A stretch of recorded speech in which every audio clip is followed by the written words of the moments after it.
Philippians chapter 4 verse 11 says, I've learned in whatsoever state I am to be content.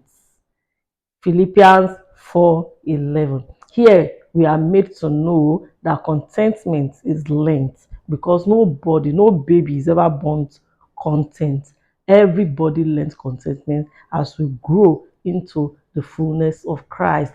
Because contentment for a Christian means absolute trust in God, knowing that He has your interest at heart and is working something out in your favor. No matter what you're passing through right now, be content. No, have this quiet assurance of faith in God that He has your interest at heart and that is working something good out in your favor.